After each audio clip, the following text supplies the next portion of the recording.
bergeser kan. Nanti kalau misalkan udah kering lagi, yang di tengah-tengah sensornya ini kan sebenarnya sensor ya. Nah nanti si alat ini seperti yang udah dijelasin sama ibunya nanti, dia akan pindah ke sini. Karena kan di sini ada tulisannya ada dry sama wet.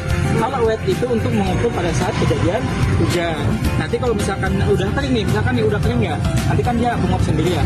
Oke, nanti dia kalau udah kering, dia nanti bakal bergeser sendiri. Gitu. Ada yang punya tisu? Gak ada ya? Oh ya udah nggak apa-apa. Nanti dia akan Gitu ya. dia nanti akan bergeser sendiri kayak tadi. Gitu.